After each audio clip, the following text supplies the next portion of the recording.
What happened? Go ahead, explain. Well, okay, I'll tell you, honestly, the Sarah Palin in those interviews was a little bit annoyed because it's like, man, no matter what you say, you're going to get clobbered. If you choose to answer a question, you're going to get clobbered on the answer. If you choose to try to pivot and go on to another subject that you believe that Americans want to hear about, you'll get clobbered for that too. But in those Katie Couric interviews, I did feel that there were a lot of things that she was missing in terms of an opportunity to ask what a VP candidate stands for, what the values are represented in our ticket. I wanted to talk about Barack Obama increasing taxes, which will lead to killing jobs. I wanted to talk about his proposal to increase government spending by another $1 trillion. Some of his comments that he's made about the war that I think may, in my world, disqualify someone from consideration as the next commander-in-chief. Some of the comments that he's made about Afghanistan, what we're doing there, supposedly just air raiding villages and killing civilians, that's reckless. And I wanted to talk about things like that. So I guess I have to apologize for being a bit annoyed, but that's also an indication of being outside of that Washington elite, outside of the media elite also, and just wanted to talk to Americans without the filter and let them know what we stand for. Okay, so at the risk of annoying you, when you were asked, what do you read, newspapers and magazines, you didn't answer it, or you said, no, I have all kinds of resources. Right.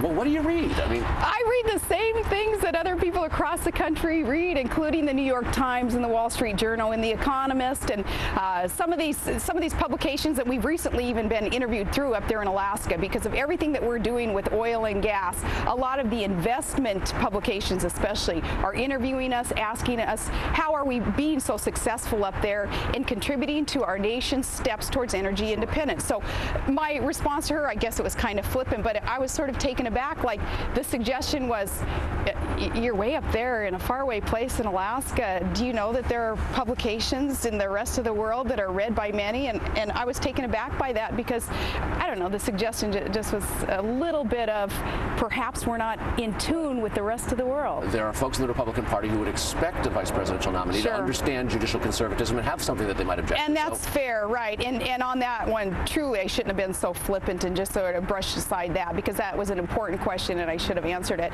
And yeah, I can cite a lot of cases that I absolutely disagree with the Supreme Court on. How much prep work did you put in for this debate?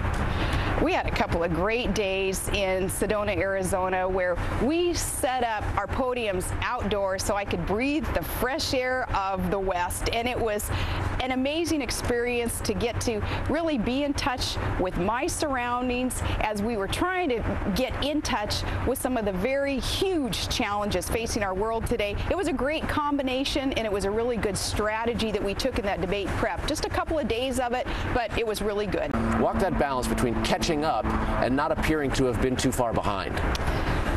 Well, this isn't about just a candidate's ability to memorize and to be fed a tremendous amount of information, some of it trivial when you consider what a vice president's job actually is.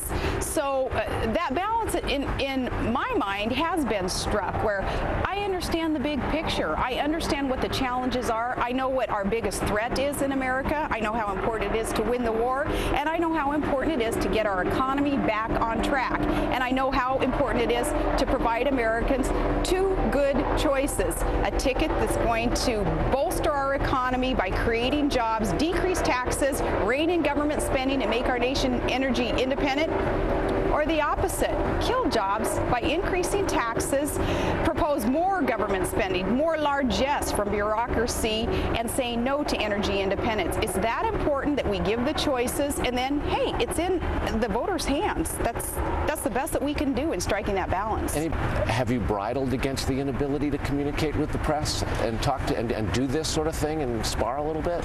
Well, I beg to differ with the notion that I was reined in any way, but if there was any of that, it's over, and we get to be out there, we get to be speaking with Americans. Americans.